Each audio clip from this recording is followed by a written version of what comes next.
gone through the past couple of days. What was it like to see him sort of break out the way that he did? Yeah, it was vintage Andrew. That looks like the guy I know. He was aggressive, confident. Took the shots that were there, attacked, made some good passes. I thought Andrew was just absolutely brilliant. And what about Clay? I mean, he's been good the last two games. Clay's been good because he's taking good shots. I mean, that's what it comes down to for him. As long as his shot selection is good, then he's effective whether the shots go in or not, because he draws two people with him all the time.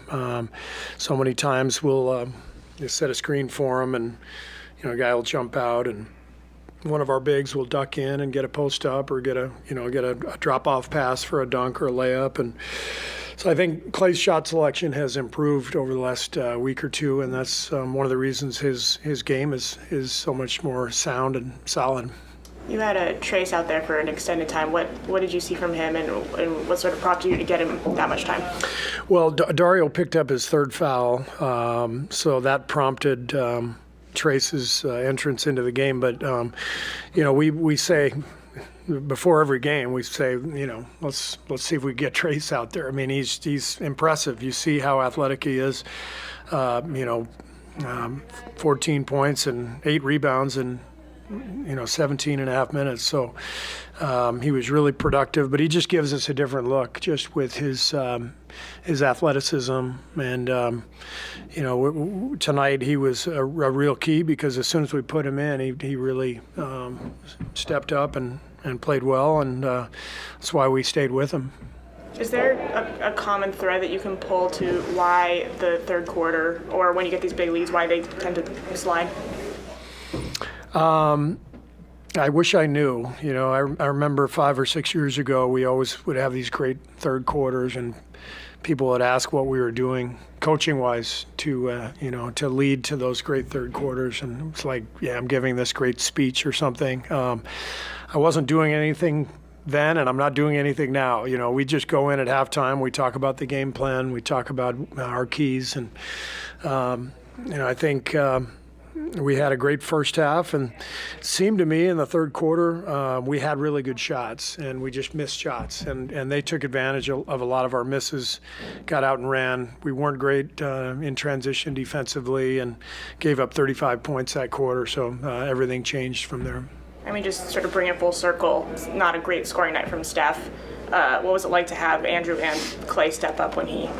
Yeah, I mean, we can't rely on Steph to bail us out every single night. So, tough shooting night for him, but, that's what, a team is supposed to be about, is everybody filling in for each other and different guys stepping up each night. And I thought tonight it was really the whole team that stepped in and played well around him. And that's a great sign because he's carried us for long enough this year. And we got to give him more help, and we're starting to see signs of that. It was suspenseful, but you guys have back-to-back wins for the first time in a little while. Do you feel like you're starting to kind of settle into somewhat of a groove?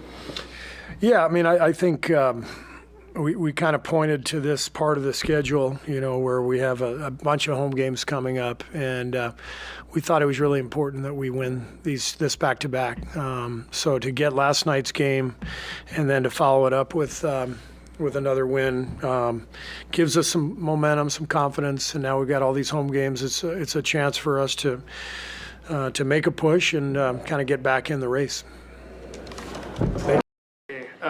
What was it like to get some meaningful run tonight, and just how did it feel knowing that you've had kind of some inconsistent minutes this season?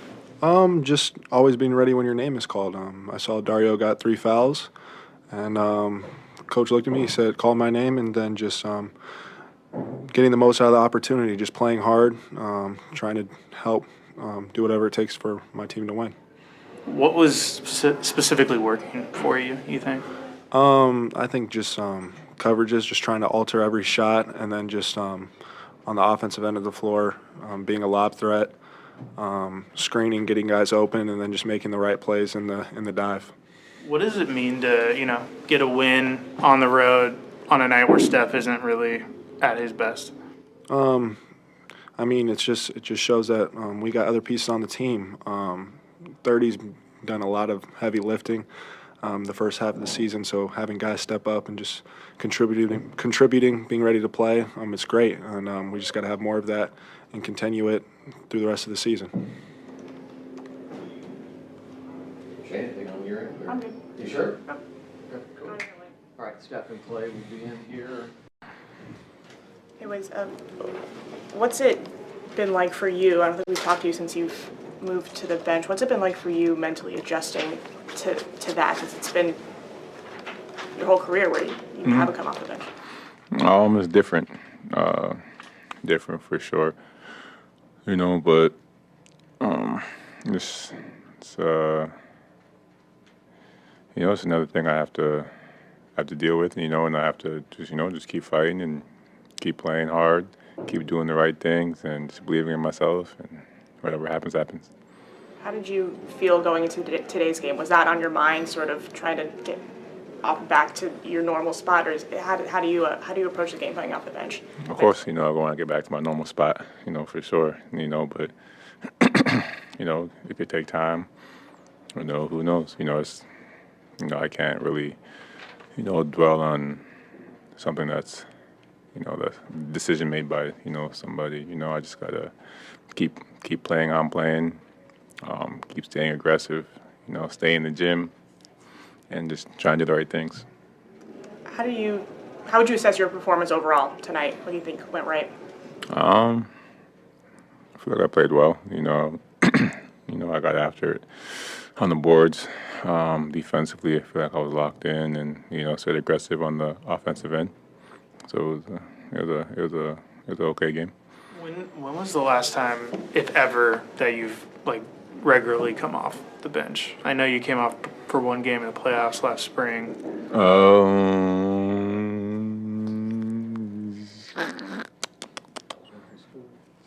I'm just trying to think. I think it was sixth grade. Been a minute, something like that. That was just was that like a rec team, AAU? Yeah, it was just a rec. It's like one season, and next season I was starting. Yeah. So I'm guessing starting didn't even really matter back then as much, right?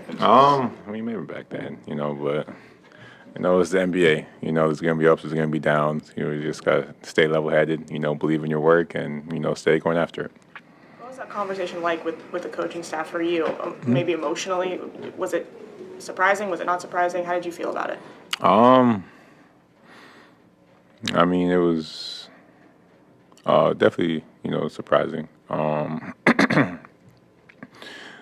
But anything can happen in this league. And I'm blessed to be here. Not a lot of people get the opportunity to play in this league, so I'm blessed to be here. And if I want to get out this little doghouse, I got to just keep fighting my way out. With Steph not scoring like he usually does today, what was it like to have you and Clay and others sort of step up in that void? Yeah, that's a great thing about this team. We're a very deep team. A lot of guys can go out there and change the game in a lot of different ways. Trayce came out here today, and the offensive boards, the energy, even the defensive side, and just going after the ball, trying to block every shot you could, change the game for us. We have a lot of guys that can come in and, contribute to, winning basketball. Is that it? Cool. I think we'll do Steph in the room, so that'll be